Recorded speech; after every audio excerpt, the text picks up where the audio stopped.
The New England Patriots and Jacksonville Jaguars are joining the New York Jets, Chicago Bears, and New Orleans Saints, as all of them are looking for new head football coaches for the 2025 season, as the Pats fired Gerard Mayo and the Jaguars have waved goodbye to Doug Peterson. I think it's pretty obvious that New England will land Mike Vrabel as his next head coach, and as for Jacksonville, I think they'll find a way to lure Ben Johnson to Duval to attempt to save the career of Trevor Lawrence in an AFC South that's up for the taking. I'm Zach Gelb.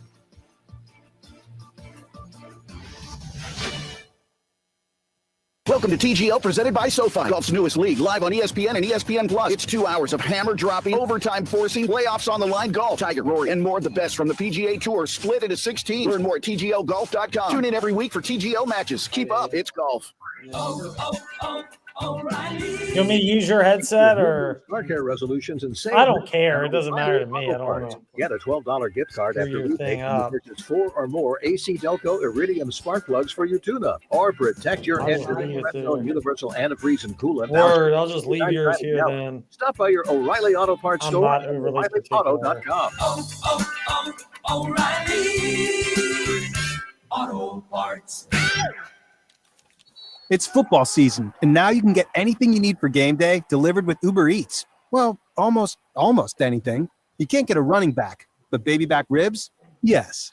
Uber Eats, official on-demand food delivery. Selection, value, finance options, and exceptional service. Why start anywhere else? It's all in one location at the Used Car Superstore on the Sheeler Motor Mile. And with straightforward pricing and inventory arriving daily, there's no reason to start anywhere else than the Motor Mile. Volume selling means volume pricing, and we've got the volume. The Used Car Superstore is your one stop for most makes and models. Cars, trucks, vans, SUVs. Many have miles in the teens, remaining factory warranties, and some are even local one-owner vehicles. Shop over 900 used vehicles in stock now, more than any other dealer in the area. Sheeler owns the finance company, so getting approved for credit is easy on the Motor Mile, with financing options for every Sounding good customer, and not just a number on the Motor Mile. The Used Car Superstore on the Sheeler Motor Mile, your premier family-owned car dealer serving wait, I'm hearing an echo back on myself. 50 years. I-81, exit 118C in Christiansburg. Call 8661. Always open at Sheeler.com. And we are excited to welcome Honda and Hyundai to the Motor Mile family. Why start anywhere else?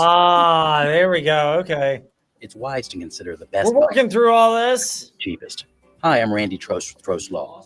It's crucial to have more than the minimum insurance on your auto liability policy. This protects you if you injure someone, or if someone without proper insurance hurts you. Having the right policy ensures you have sufficient underinsured coverage to take care of you and your family. To learn more how we can help you navigate these challenges, visit us at trostlaw.com. That's trostlaw.com.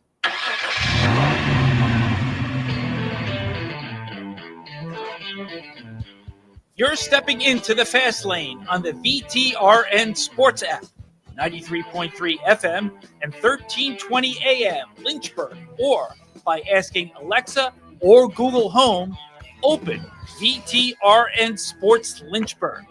Now, take the fast lane through the topics that matter across the Commonwealth. This is the Fast Lane with Ed Lane. Right off the bat in the fast lane, as we welcome you back in after a couple of weeks off for the Christmas holiday. Time to take a detour in the fast lane. As if the inclement weather, snow, ice, wintry mix wasn't enough. As if debuting today, the morning warm-up with Trey Lyle and normally Ty Tracy, but we juggled the schedule because of the inclement weather today. As if that wasn't crazy enough. If my thoughts go way off course today, I am in the middle of an idea I got from friend of the fast lane, former Liberty offensive lineman who actually just celebrated his 1-year wedding anniversary yesterday, Brendan Schleller. He's done these like 72-hour fasts. I have not done that. But I am in the middle, if you call drinking water with hydration tablets and coconut water cheating, go ahead. But I'm not even doing protein shakes because I think that's a meal replacement to an extent and violates the spirit of this. I'm in the middle of at least 24-hour fast. The goal is to get to 24 hours. If I'm feeling real frisky, I'll go ahead and get up to 36, which will get me to tomorrow morning after my workout, which that's going to be an adventure in and of itself with the condition of the roads and all the gyms and fitness facilities being closed early. If you want us to promote yours, Fast Lane, Ed Lane, wherever you listen to podcasts. But that's where we are. So We're going real crazy. We're at YouTube now, Fastlane, Edlane, and VTRN Sports. We also are on Facebook Live, and in addition to the regular platforms with which you consume us. So get ready. We're going even crazier here at the Virginia Talk Radio Network. But here's the deal. We are hopefully properly reacting to this news. Unlike the fans out there who are overreacting to what we saw this past weekend in college football, the remaining games, which there were only 3 of them, Friday and Saturday, and 2 of them featured teams from the Commonwealth of Virginia. Let's not get it twisted here, please. These games were not the rosters originally constructed by, albeit disappointing to their fans, both Virginia Tech and Liberty. But the reality is, I don't get what fans expect from the micro. The macro, to an extent, maybe I understand it, particularly Virginia Tech, largely disappointing under their coaching staff. I don't even get that with Liberty because Jamie Chadwell and the Flames have been very good. But here's what Brent Pry had to say about why they played their butts off. The fight in this group, I was very proud of. Very proud of the fight in this group. Very encouraged. You got 7 new starters on each side of the ball. And you're playing a really good football team, a top 20 defense, top 10 in some categories, a team that took Penn State to the wire, that beat Illinois. It was a good football team, and they played their butt off. But our guys did too. Played our butts off. Like, fans are upset by that, and to an extent, I get that. I would be more upset if I'm a Virginia Tech fan, and that was the reaction after one of their disappointing losses to end the year. Syracuse, Clemson, Duke, pick a couple of others. They had 6 in the regular season. But that game is not one where I get upset if I'm a Virginia Tech fan. I love that attitude out of a coach, that you're trying your best to win, regardless of the uphill battle that you faced, which is why it's explainable Brent Pry going so far as to say, you know what, there's going to be a game where I lose my cool and get an unsportsmanlike conduct penalty for going too far barking at the officials. Why not make it what's a glorified scrimmage? To me, there was a few minor things early that I thought they missed. Then the back-to-back, no calls. I didn't see that. I didn't understand that. We're going to fight for every inch we can get. And, I thought that there was a couple calls missed there. We're going to fight for every inch we can get. Again, in a loss in the regular season, you don't want to hear about moral victories. But in the bowl games, which are glorified scrimmages, why not? And more from Brent Pry on why he particularly decided to go excessive on the officials. It's been a while. Yeah, been a while. Not proud of it, but we're going to fight for what we think there. Doubling down. We're going to fight. We're going to fight. We're going to fight. Thank God there weren't literal fights like we've seen in bowl games with Virginia Tech, or I don't know if you call the infamous Marcus Vick stomping of Elvis Dumerville's ankle back in the day a fight, but they've had those. This is not one of those scenarios. And again, keep this in context. When you're talking about a largely unproven roster, the starting quarterback out. The backup quarterback had played 2 games this year, looked solid at Duke, great against Virginia, but who didn't? And an offensive line where 2 of your top offensive linemen bailed to go to the transfer portal. Don't blame them. They get a chance to get more dollar bills, y'all. As Katie Powers reminds us. But look, at this point, you're fighting a major uphill battle, not to mention that you lose another one of your offensive linemen right before the start of the game. And if I'm Brent Pry, I think this is okay to hear. This was a great experience for our football team. Obviously disappointed. We wanted to win this sucker bad. And but the practices, the new guys getting opportunities, gaining experience, playing in an atmosphere like this, there's that's really impactful for the growth of our team. So, I'm still all for it. It's challenging, but it's one of those things that you, from a perspective standpoint, you see the positives in it and you run with it. I mean, Brent Pry, to an extent, yes, he's always selling, one of our favorite words in the fast lanes, hope. But the reality is that's what Brent Pry is doing. We beep out that 4-letter word because it can be very mean and deceptive. But Virginia Tech, this is where they are. Like, this is the end of the season, and the season as a whole was obviously a disappointment. Fans might have wanted it in Charlotte, but they would have preferred it to be in the ACC championship game, not in the Mayo Bowl at the end of the season. But hey, if you're going to be in that spot, make the most of it and go ahead and start looking ahead to next year. And it builds on what we also heard from the Liberty Flames, where likewise their fans were equally upset. And likewise, we will caution them to have a modicum of perspective with what Jamie Chadwell had to say. First and foremost, the idea of the initial assessment of the game and what transpired. Credit goes to Buffalo. They came and they played really well. There's some things that they did that, we just couldn't make some things needed to make happen, and whether that was offense or getting them off the field defensively, especially there in the second half. But credit goes to them and the way they played.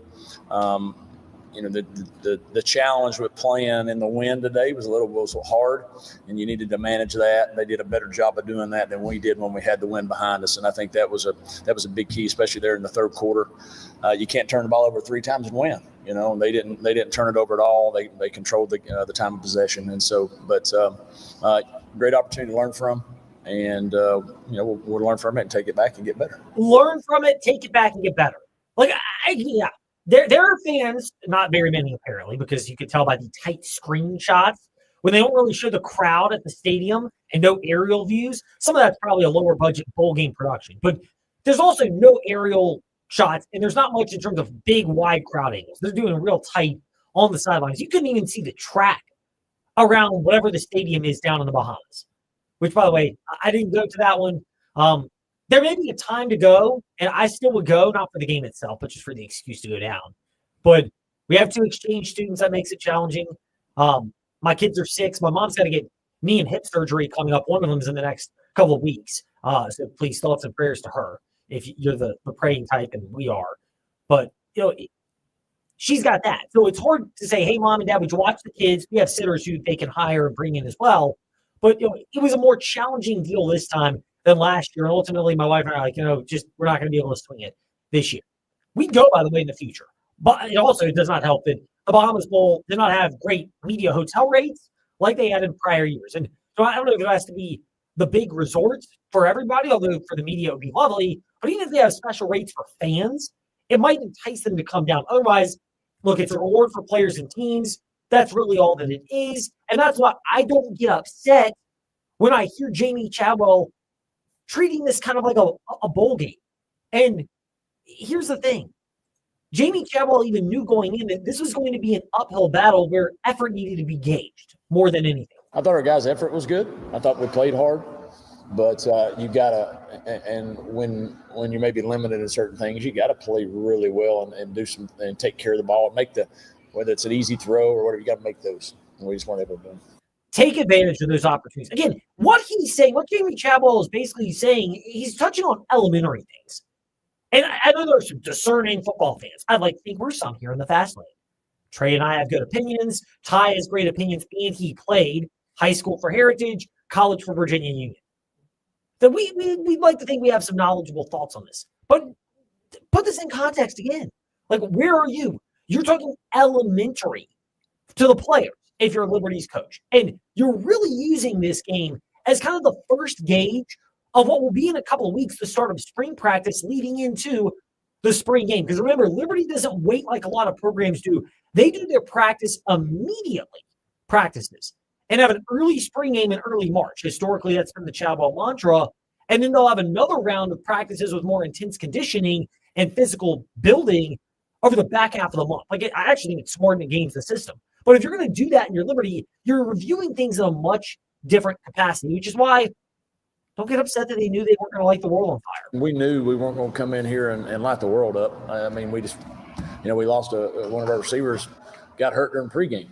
And so we knew we needed to play a certain way, play a clean game, and I thought we did from a penalty standpoint.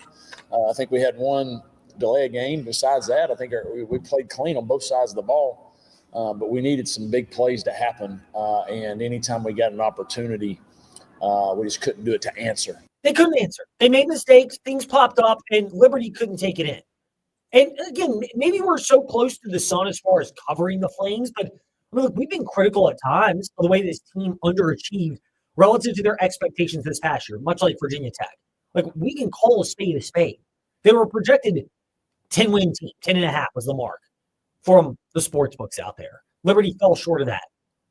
And they didn't have a chance to win the Conference USA Championship. They didn't even compete for it because they lost their regular season finale at Houston State. And for all the guts that Caden Salter showed, there's also the drawback that it never looked like he was quite as focused and dialed in this year as he was in prior years. And he's gone. Fans have their opinions on that. We can get into that again later. But the one thing that I don't get about the fans right now from Liberty is the ones that are upset when you hear a comment like Jamie Chowell starting his press conference off that they are thankful for the opportunity to just compete in the Bahamas Bowl. I'm thankful God's good for us to give us just this opportunity we had down here. And it was a fantastic past 3 days. Thankful for the Bahamas Bowl, the country of the Bahamas for the bowl that they put on. First of all, Jamie Chowell often will start off his press conferences with those type of comments. And it's a little different last year because they were humbled in a different way against Oregon. Everybody played. Liberty gave it their best shot. They didn't win, but obviously losing 45-6. And again, I've said it before, that game could have been 73-6 if Oregon really wanted to run the score up on them. Like, they could have added 4 more touchdowns. They just called the dogs off late. Buffalo kind of did that too to Liberty. You could tell watching that game. Liberty goes 3-and-out on their first 4 possessions. Buffalo, meanwhile, gets into scoring range on 3 of their first 4 possessions. And yes, all of them are field goals, but right off the bat, they get a 2-possession lead. And then they get a touchdown to make it 16-0. And the real telltale sign was that Buffalo was willing to play for field position. That kicker, by the way, more than worthy of the dollar bills, y'all. that Texas Tech seems to be willing to throw his way. But if you look at that game for Liberty, Buffalo understood they were in control the entire way. Liberty struggling to crack the 200-yard mark running with total offense and couldn't get anything going on the ground because you're going to tee off on that. The offensive line, 3 of their top 6 linemen out. Liberty playing with one quarterback they begged. I would say begged is probably too strong for, but they asked to come back, who was entering the transfer portal in Nate Hampton. Plus, I don't think he had any snaps this whole season either, if I'm not mistaken. Nothing meaningful for Hampton. And Ryan Berger was the other quarterback who got a little bit of time in that role for Liberty. But you're right. I mean, we've documented this for a while, Trey, but Liberty, they were 3-8 in the regular season against the spread, which meant in the games they were supposed to blow out, they did not. And therefore, they didn't have any substantial snaps, even for the other quarterback in Ryan Berger, who'd been battling injuries as well. He was in concussion protocol, came out of it, played in the game. Liberty went through all the right protocols there. But, I mean, this is kind of what you're going to get. Now, I don't know if you're a Liberty fan and if you want to throw Virginia Tech into this, I don't know what else you expected. Hey, you got to think about their offense was so, like, just one-dimensional. They couldn't do everything they do, like with the King Salter and everything. It was just so dimensional, especially not having Cooley as well. Yeah, I mean, Cooley opted out, so the threat of a dynamic runner who could grind out yards on his own. And Buffalo had a good defense anyway. They had Billy Lucas, but I think he wasn't more, like, capable like they do with Cooley and stuff. Here's my interpretation of Billy Lucas. He's a great second running back option. And maybe he's your primary guy, but he thrives so much off of having a power back that can grind out tough yards. And obviously, Quentin Cooley was the guy, and he had opted out and entered the NFL draft, which I don't blame him how much wear and tear he said. Some of these guys who opt out of bowl games to enter the draft, it's just they don't want to play in the bowl game. And I don't get it why, if you're like a late round pick or an undrafted free agent, just play the daggum game. That makes, I ain't gonna lie, I hate that rule so much. That makes me so mad because it's like you work this whole season and then like the last game, the bowl game, that matters because you've been working towards this now. The bowl game you don't want to play. I ain't gonna lie to you, knowing me, we probably fight somewhere. Okay, quick time. Time to take a detour in the fast lane. Do you, Ty, former player, do you understand and maybe accept it when, I'll use the guys who started this trend, Christian McCaffrey and those type of players, when they opt out of bowl games? Who's the other one? Fournette, the running back. Mm-hmm. Leonard Fournette. Do you understand when the first round picks opt out of bowl games, but have a bigger issue when it's backup players? Yeah. Not backup, late round draft picks.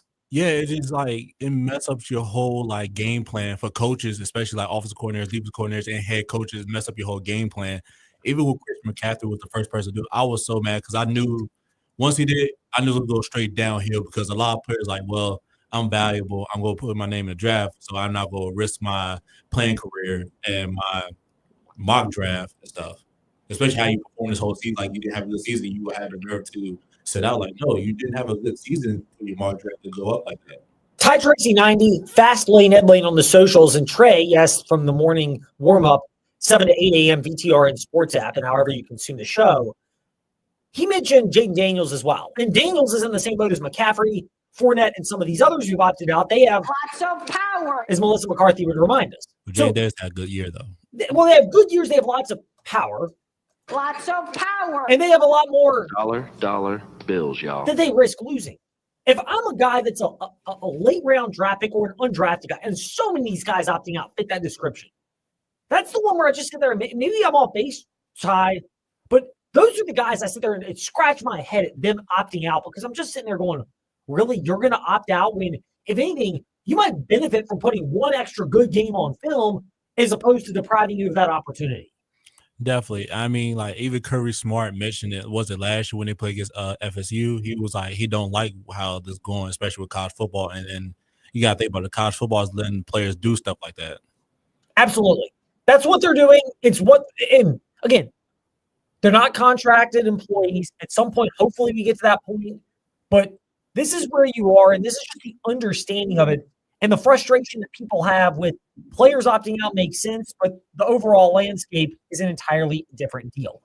Speaking of college football players and college basketball players and what's going on in the NFL today, we'll kind of give you a carousel look at who's gone and who's stayed, that in the Fast Five at 5-ish, and then we'll get to your teams and topics and covering the Commonwealth as well. Still here to come, this is the Fast Lane, 93.3 FM, VTR and Sports app, and VTR and Sports on YouTube and Facebook to keep up with our shows there as well. You know a short drive will save you money when buying a car at Feller Chevrolet. You'll also save money on servicing your car at Feller Chevrolet. Their service team is certified to operate on all GM models, including Chevrolet. That means factory-trained expertise, truly necessary recommendations, and service your car right the first time. And Feller Chevrolet also has a service team skilled at servicing non-GM cars. That way you'll still get premium service at reasonable prices. Experience how a short drive will save you money on servicing your car. Feller Chevrolet, Main Street in Alta Vista. Thank you. From We Fix Stupid Computers. Cole, to go along with your residential or individual walk-in services that you offer, you also do a lot of business IT support. How about you discuss that, and what specifically do you do to help businesses in the area? We see a lot of that. Small to medium-sized businesses, they still have their IT projects. They still need resources to help them within their office and for remote users. And so we'll step in and fill in the gap where we do a lot of projects for them, help them manage their resources, their budgets, and get their technology under control. Colt, how can these people reach out to you to assess their IT needs? Call us. Our number is 434-525-8590. Our website, wefixstupidcomputers.com. We're on Facebook, and our office is here locally, 14690 Forest Road, right next to Scott's Cabinet on 221. Hokies, I'm Brent Pry, your head football coach. Start jumping. This is your home for the Hokies. VTRN Sports, 93.3 FM, and the VTRN Sports app.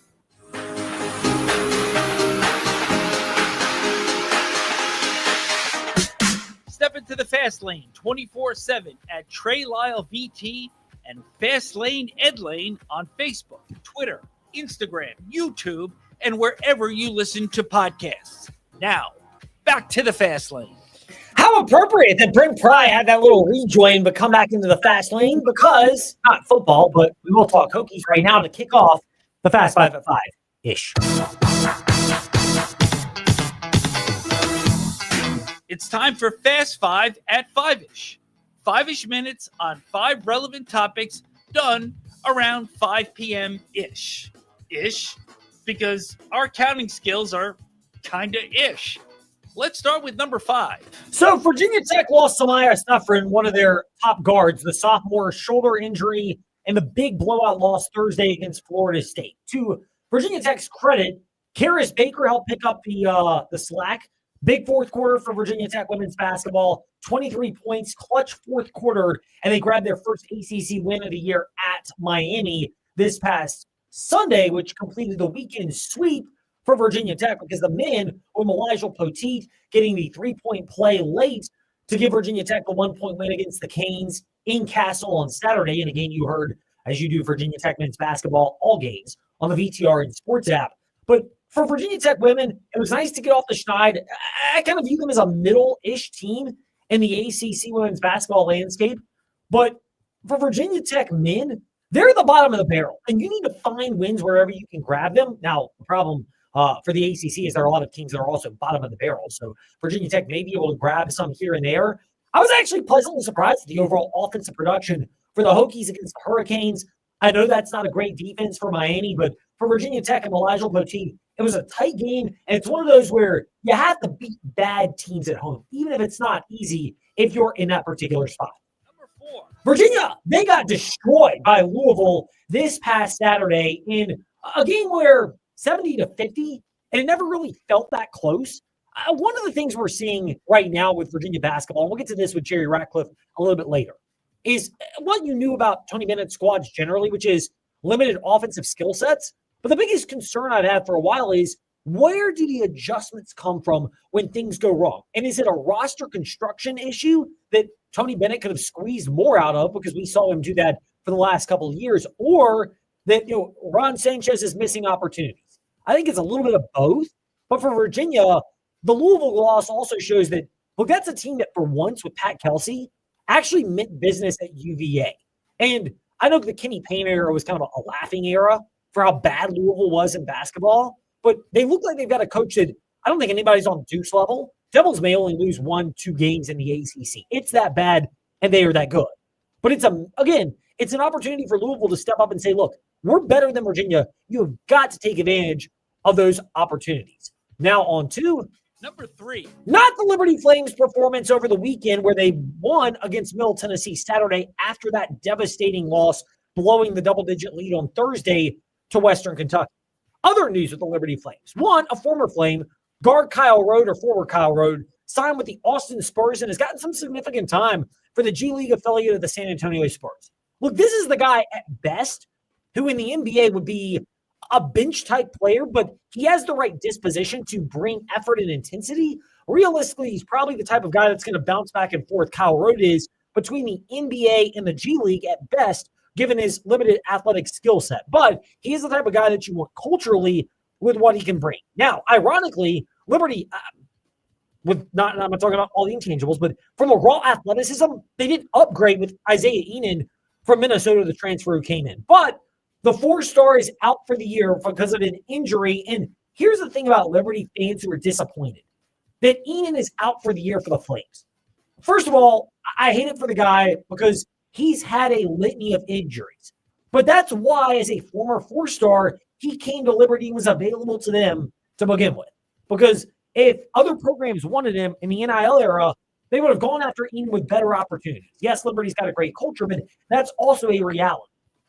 So you take a flyer on a guy like this, it's just unfortunate for Liberty that the injury crept back up, and you hope he's able to recover in time to be a contributor next year. Number 2. Joe Biden, the outgoing president, signed the RFK bill giving the stadium site, RFK, to Washington, D.C. This will allow Muriel Bowser, the D.C. mayor, to formally enter negotiations with the Commanders to compete with Maryland for a chance to build a new stadium. Based on this, it sure looks like this is the direction that the Washington Commanders ownership would like to go. And yes, you also want to have multiple bidders so you get the best situation wherever it is. But DC seems to, from our outsider perspective, Candy Waller can weigh in with more when she joins us later, but Muriel Bowser putting the effort forth for Washington, D.C. seems to fit in line with what the organization wants, which is to bring that franchise back to their old stomping grounds where people remember all of the nostalgia. Those haters can't stand us. Left hand up. Who are we? The Commanders. Number 1. And speaking of the NFL, tons of nuggets today in the coaching carousel world. Adam Schefter dropping a nugget a while ago that Mike Tomlin and the Pittsburgh Steelers, well, the Steelers could inquire about allowing teams to trade for Mike Tomlin. But here's the caveat. Schefter acknowledged it doesn't expect it to happen, and the other kicker is Tomlin has a no trade clause in his contract. I've said this before. I think there's frustration among the Steelers fans, and it sure looks like they're set up for another playoff loss. But look at the roster overall. I'd blame the roster around Tomlin even more than the other pieces that are there. Because really, look at Mike Tomlin himself. Russell Wilson, not a great quarterback. Justin Fields isn't spectacular. He squeezes more out of the talent. And on the one hand, I understand people like the idea of tanking and getting a better draft pick at quarterback. But look at all the busts that have compared to the great quarterbacks that were there. This past draft class may look epic. Jaden Daniels is a star. Bo Nix is a great fit for the Sean Payton system. The upside clearly looks like it's there for other quarterbacks. Drake May, whoever coaches him in New England, Caleb Williams, whoever coaches him in Chicago, and even Michael Penix Jr. and the ever disjointed Atlanta Falcons. So this is where you are right now. What Steve Tomlin has done with the Steelers, I think, has been above and beyond. It's just they're stuck in that perpetual state of mediocrity of trying to find a better option at quarterback and how to work around. And yes, that offense is a painful watch as it is. Meanwhile, when we come back in the fast lane, we pivot off of that. We'll get into more coaching carousel nuggets tomorrow. But tomorrow in the fast lane, that's for that. Today in the fast lane, your teams and topics. Next, in Covering the Commonwealth, this is the VTRN Sports app and Ask That Smart Speaker, open VTRN Sports. And don't forget, check us out, Fastlane Edlane, Facebook, Twitter, Instagram, and streaming live on YouTube. Everyone wants to save money on their next car purchase, right? Well, listen up, because I have a way for you to save thousands. Right now, Volkswagen is offering 0% for up to 60 months on a new VW Tiguan with approved credit. Do you realize when you compare a 6.9% rate on $30,000, it can save you $5,730? Now, that's an opportunity you don't want to miss. Come by Terry Volkswagen today, before this deal is gone, and take a spin in this amazing SUV. Terry Volkswagen. You'll love our cars. Allstate agent Donovan Howell is now serving Lynchburg. He lives and works here just like you. And with all kinds of local insurance advice, Donovan is someone you can count on to help you protect all that's good in your life. Donovan makes it easy to save on the quality protection you need, and I'll even help you do the switching and the paperwork for you. Call or come by the Donovan Howell Allstate office in Windhurst today. Okay. Sandstone architecture, melodic music, wonders of the world. They're staples of Egyptian and Mediterranean culture. But you don't have to travel thousands of miles to experience it. Just drive to downtown Cairo. Located in the Grays Mill Center in Forest, downtown Cairo brings you food from the entire Mediterranean. Go and give him another call, and then if it doesn't go This over with to fresh ingredients cooked on a charcoal grill. Staples like $5 heroes and build your own Mediterranean bowl. Experience the taste of Egyptian and Mediterranean world in your own backyard. Downtown Cairo, Grays Mill Shopping Center in Forest. Step into the fast lane 24/7 at Trey Lyle VT and Fastlane Edlane on Facebook, Twitter, Instagram, YouTube, and wherever you listen to podcasts. Now, back to the fast lane. The roster, it's slowly coming together for the JMU Dukes on the football field and basketball. Off to a solid start in basketball play. It's how we begin Covering the Commonwealth.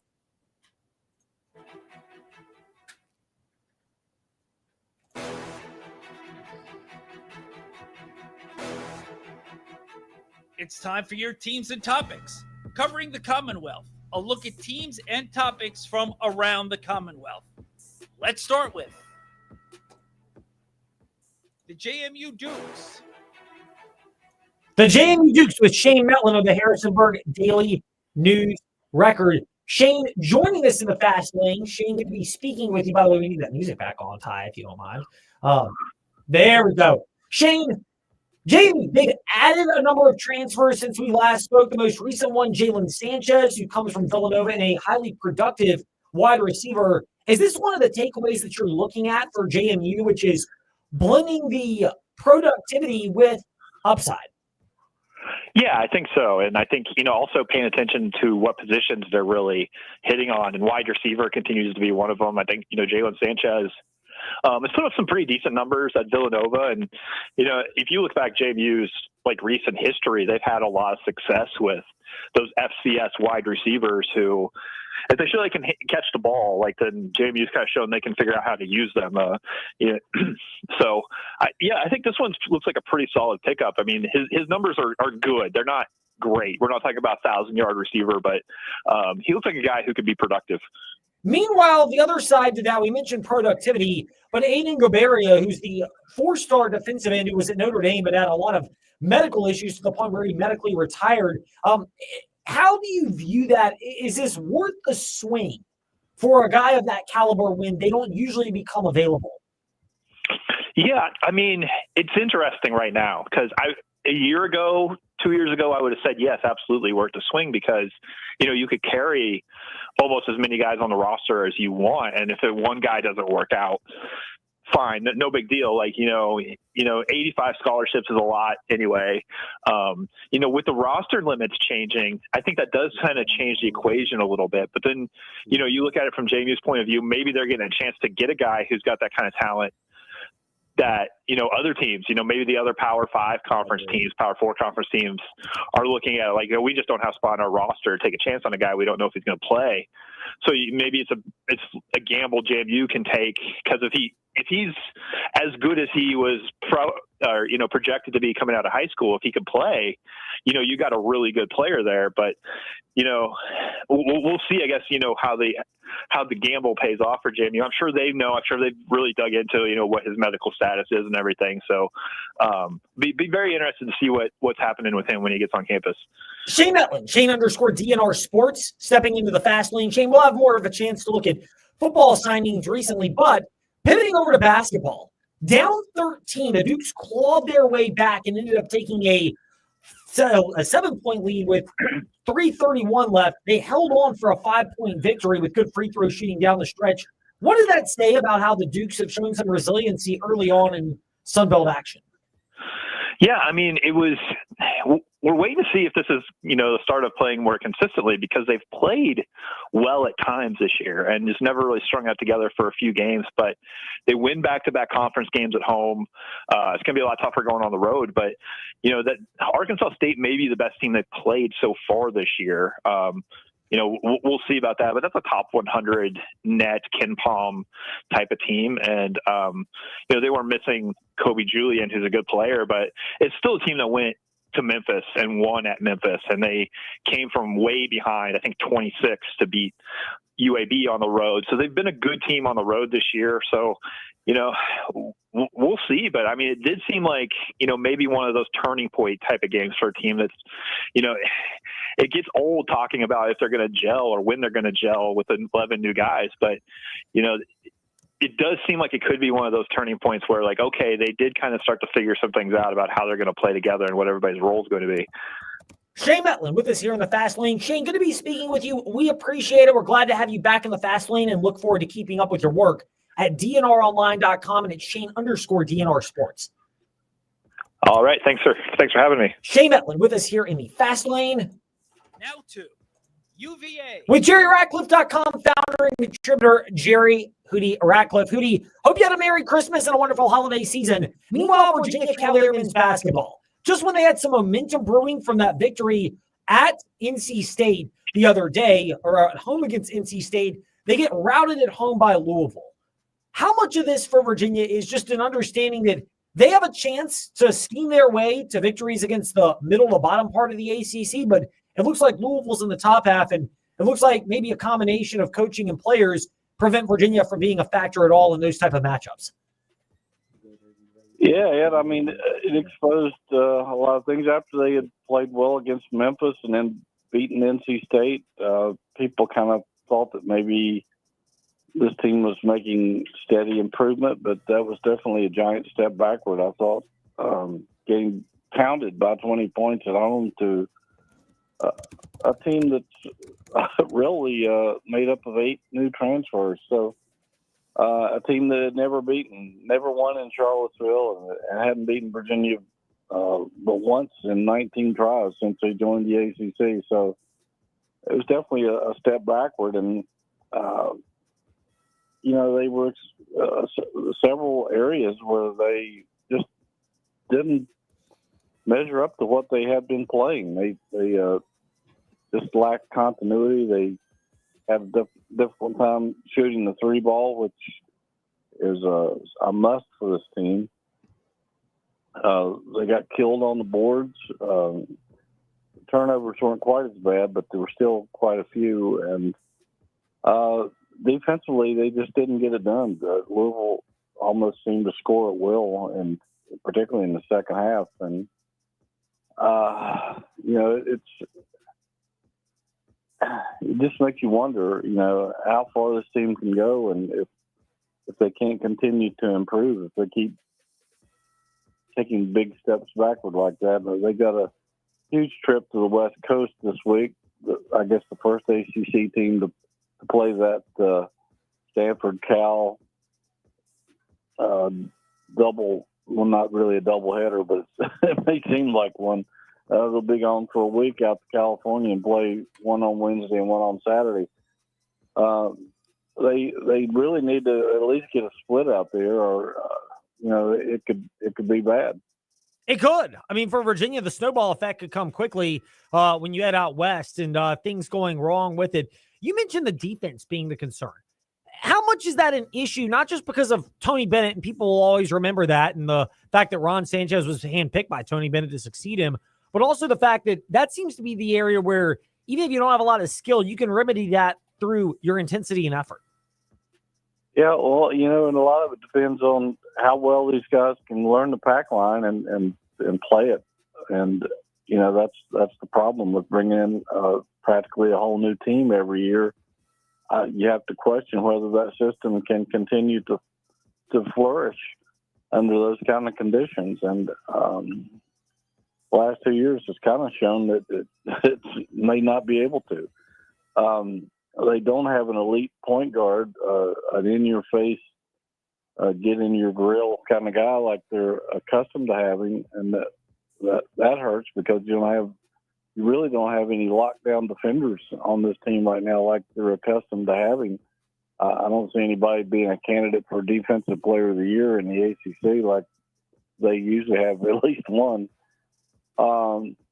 So, this team's got a lot of issues, and it just makes you wonder if they're going to be able to get it together in a league that's really down. So, it's not like there's not opportunities there. It's just the fact as to whether you can muster up enough to be able to compete. Yes, that's absolutely a concern for the Virginia Cavaliers as we're discussing it with JerryRatcliffe.com founder and contributor Jerry Ratcliffe. Hootie, the other parts of this for the Virginia Cavaliers is, issues and concerns. I'll just throw this out there. The Christian Bliss injury and the fact that the coaching staff came out today and Ron Sanchez today came out and basically said, look, he's done everything we expect, but if it's not his comfort level, that's the case. I hate to say this, but look, these guys are getting paid, so I don't feel as bad about it. Is this something that doesn't pass the smell test as far as maybe this guy is, slow playing his injury situation, just given that Virginia is struggling and maybe he's not really looking to stay at this program long term? Well, it makes you wonder, and I'm surprised by that because, I talked to the kid quite a bit when he was in high school, and he seemed like as committed a kid as you'd ever want on your basketball team. And he even sent a message to Virginia fans that, when I get there, I'm a winner and we're going to win. And, I used to see him last year before he had his ankle injury that required surgery. He would be in post game after games were over and we'd be leaving the arena. He'd be out there shooting three balls with a couple of managers just to get in extra shots. So yeah, I'm very surprised by that. It's hard to believe the ankle injury has lingered this long. And he's already redshirted, so I don't know what his angle might be unless he is thinking about leaving the program. And who knows? I mean, there's no way we would know that until he actually would come out and say it. Yeah, and you're getting some guys that transfer out mid-year, some guys that do not, and that's the reality of the situation. Jerry, we'll get to football transfers at another point in time, but we appreciate your time kind of giving us an overview on Virginia basketball here as we welcome you back into the fast lane after the Christmas holiday season, and hopefully your 2025 is off to a better start than Virginia basketball. Well, so far it is, and I hope yours is too. Indeed, we do as well. Now to the Virginia Tech Hokies. With David Cunningham of TechSideline.com. David, good to be speaking with you. One of our big points today, and we'll extend this when we speak with John Manson from ASeaofRed.com after we chat with you, David, and that is for Virginia Tech and Liberty, the fans getting upset at the result in the bowl game is a bit of a head scratcher, given that you know what you're not having and what you're without and what you're up against.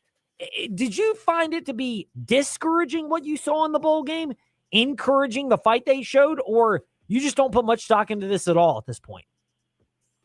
No, I think more encouraging than anything, but I also don't put a ton of stock in it. Ed, interestingly enough, this is a great topic for today. I went and ran the numbers earlier. I looked at Virginia Tech players in this game from the bowl game, the starters, how many career starts they had entering the bowl game, how many career snaps they had compared to the group that started against Virginia. 11 of Tech's 22 starters in the bowl game this was their first or second career start. Like, we're talking about a super inexperienced group.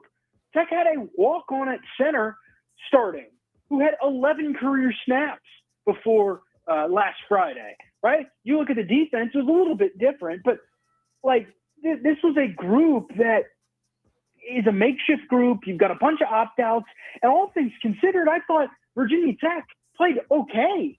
Like, yes, the play calling maybe could have been better, but the coordinators are also limited, right? You don't have a defensive coordinator right now. You've got Sean Quinn, Bud Foster kind of like stepping into that role a little bit. Offensively, Tyler Bowen doesn't really have a lot to work with outside of a couple of pretty good wide receivers, right? Makeshift offensive line. He was rotating quarterbacks too. I think we will have to remember that Pop Watson has less than 200 snaps under his belt, right? He beat up on a really bad UVA team, but that's about it. And so I think Virginia Tech fans got really, really upset, some of them at least, about the result. And the bottom line is that this was a group that honestly played okay given the circumstances, fought. I think showed some encouraging signs. I think Aiden Green and Dante Lovett, there were a couple other guys that played pretty well, young players that'll be around next year. But the bottom line is that kind of a bowl game that I don't want to call it meaningless, but that's almost what it is at this point, right? It's more looking ahead to next season than anything. It doesn't really mean as much. Yes, you'd like to win, and yes, you'd like to end on a high note, but talking to some of those guys after the game, like Dante Lovett said it. He's like, man, look, we knew we were going to be the underdog in this game because of all the opt-outs and whatnot. That's just kind of what it is. But we learned a lot about ourselves today and about the young guys that we'll have on the team next season, and I think that's the most important part. And not to mention the fact that the offensive line was a shell of what you would expect it to be. They added Matt Moore as the new offensive line coach, and he's brought in 3 players from West Virginia, with the latest being the commitment today of offensive tackle Lucas Austin, who looks like he's more of a project needing to fill out a little bit, but he's also a younger player. Bigger impact, is it the Moore hiring itself, or is it the players that he's bringing in, or, like with many things, a blend? I think it's a blend, but I think this Moore hire is big. Now, I think it is very, very helpful. I think the immediate impact, Ed, will be the transfers coming with him. Specifically, Thomas Remack, the guard that'll come with him. He was a really, really, really good player at West Virginia, one of the best guards in the Big 12. That's a huge boost immediately. But I think in the long term, obviously, it's Matt Moore and what he can do. And I think renovating that room is a huge task. I mean, he already has his 3 commitments. He already has one more than Ron Crook and Joe Rudolph had combined in the last 3 years in the transfer portal. Think about that for a second, right? The Hokies had not used the transfer portal well at all in terms of offensive linemen. We've talked a lot about how they have used the portal so well to find players at other spots. You look at Antoine Powell-Ryland, Aeneas Peebles, Facial Tootin, Kyron Drones, the wide receivers. But they have struggled to do that at the offensive line position. And I'm curious to see, outside of his outside of his West Virginia guys, where Matt Moore goes to add offensive linemen. If he does add more, maybe he likes the room as it is now and they just need to teach a little bit better and the guys develop. I'm very curious to see where this goes, but I do think 3 guys from West Virginia, that's a pretty big boost. You bring in 3 guys who, 2 of them are really good players and one of them is pretty highly recruited. So I'm very interested to see kind of where this goes. I think it's a good hire. I'm curious to talk to him and kind of just get his thoughts. But I think the Hokies are in a good spot there. That doesn't necessarily mean it's going to work, though. I mean, I think we all thought Joe Rudolph was going to be a pretty good hire a couple of years ago at the offensive line position. And, well, now he's in the college football playoff with Notre Dame. So it worked out well for the Irish, not so much for the Hokies. Indeed. That's the big thing for Virginia Tech, and now we'll find out where they go from here as they head into the off season. David, good to be chatting with you. We'll talk more basketball as the Hokies swept Miami men and women over the weekend with some much-needed victories. We'll see how they respond, including the trip out west for the men. In the meantime, we appreciate your time today in the Fast Lane. Appreciate it, Ed. Talk to you soon. David Cunningham, TexSideline.com, with us here in the Fast Lane. Now to the Liberty Flames. John Manson traveling back from the Bahamas Bowl. He was the dedicated media member who made it down to the bowl game itself. John, you were there. We were not. We couldn't coordinate the logistics in our family to make it work quite like you and your lovely family could. Overall, rate the experience outside of what you saw on the football field for 3 hours or so on Saturday.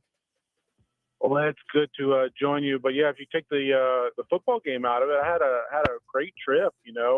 Any trip to South Florida and to the Bahamas in early January, degrees 70, 75 degrees all weekend. I can't complain, but that wasn't the case on the field between the lines Saturday morning into Saturday afternoon for the Flames, though. No, it definitely wasn't. Liberty, they go 3-and-out on their first 4 possessions of the game. Meanwhile, Buffalo, even though they only kicked field goals, they set the tone early by scoring on 3 of their first 4 drives of the game. Did you kind of tell pretty early on this was going to be an uphill battle for Liberty? Yeah, I mean, I think, going into it, we kind of assumed it would be a little bit of that to be the case. I mean, you never knew really what to expect out of this Liberty team going into the game with so many opt-outs and players in the portal and things like that. You had 3 offensive linemen that were slated to start that didn't play. Obviously, Caden Salter at quarterback, Quentin Cooley at running back, Billy Lucas, who broke a long run there in the first half. Early in the second quarter, that picked up the first down for the Flames on the day, and then he didn't return after he got dinged up.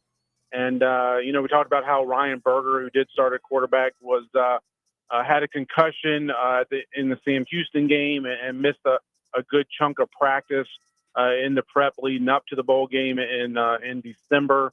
And then when he finally got cleared, and then while he was in the Bahamas, found out that he got a cut on his right throwing arm that required surgery on one of the water slides in the Bahamas at Atlantis. And so he had a sleeve on his right arm, protective sleeve, and was playing with stitches on that arm. So he obviously was not 100%. The offensive line was not at 100%. The running game could never get going. And this Buffalo defense with 2 All-American linebackers that lead the nation in tackles, were able to key in them as well as the rest of the Buffalo defense, were able to key in on that running game and make sure Liberty never got anything going and force the Flames to throw the ball, which is something they didn't want to do, getting a lot of 3rd and longs and Berger and then even Hampton, when he came in the fourth quarter, they were unable to find any success on the offensive side of the ball. And the defense did good enough to keep the game within striking distance, but just not enough for the Flames on the offensive side of the ball to really even make this one in doubt at any point in the game. In control all the way for Buffalo. In the lead pretty early as well, and they win it 26-7 over the Liberty Flames as John Manson on his way back to the LBG from his trip down to Atlantis from ASeaofRed.com. John, you brought up the point of the injury on the water slide. Between that and some of the commentary of fans, there's a time and a place to be upset at Liberty. If you want to get mad at their season being a disappointment on the whole, that's totally fair game because it was. But the disappointment from the bowl game outcome, are people going a little bit overboard, pun intended since it was down on the island? Are they going a little bit overboard with that particular criticism of the coaching staff when everyone knew this was an uphill battle for the Flames and the game basically just bore that out? Yeah, the Wi-Fi there at the stadium in the Bahamas was very in and out. I tweeted about it at one point in the game saying it was more questionable than the Liberty offense at times, and that was true. So I didn't get a lot of time to really see what the reaction was on social media from Liberty fans. But when I later that evening and into the weekend, I've had a chance, obviously, to go back and look at some of the reaction. I was a little surprised at some of the outcry of criticism, and I understand it if you want to talk the season in its entirety, I get that, and that can be a conversation that can be had. But as far as the performance on Saturday, I was a little taken aback by it, just because, me personally, as a Liberty alum, I was hoping the game would be more in doubt going into the fourth quarter, but I wasn't shocked that it wasn't. I mean, that's just, the way, if you look across the college football landscape nowadays, you have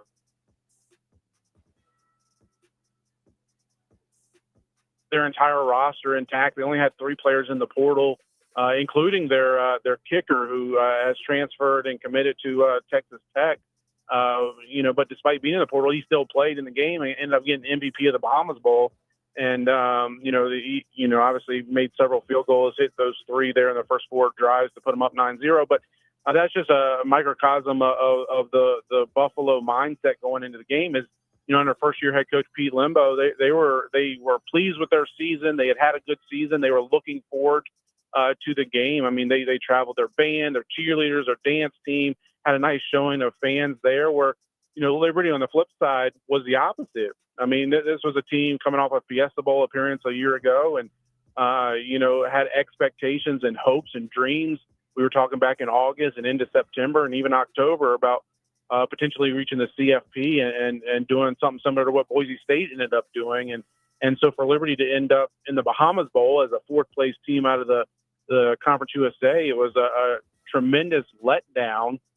So Liberty was just Liberty was closer to being an opt-out team like Marshall than it was to being a full go team like a Buffalo. So, I'm not shocked by the result and the outcome of the game Saturday. It's disappointing when you go through it as a Liberty fan and a team member and coach and all of that. But I kind of understand it. Now, if we want to talk about the season as a whole, that's another conversation that we can certainly have.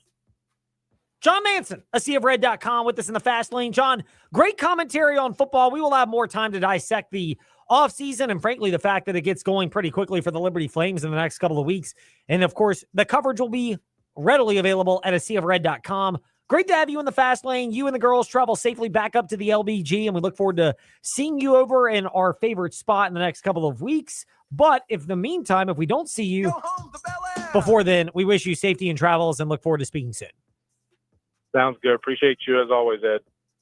And last but not least, or maybe least, just for you haters, left hand up the Commanders. Yes, left hand up for the Washington Commanders, who had that left hand up raised in victory, even with the backups. And what actually was a pretty flat atmosphere for Washington down in Dallas in a game that you heard, game 1 of our triple header on the VTRN Sports app. Someone who was there, as always, for Bowie TV Sports and now joins us in the Fast Lane on W227BG Timberlake, WVGMA in Lynchburg, WMNA Gretna Danville Southside, and all of our streaming options, both the audio versions and now streaming on YouTube and on the Facebook channel, Fast Lane, Ed Lane, and VTRN Sports.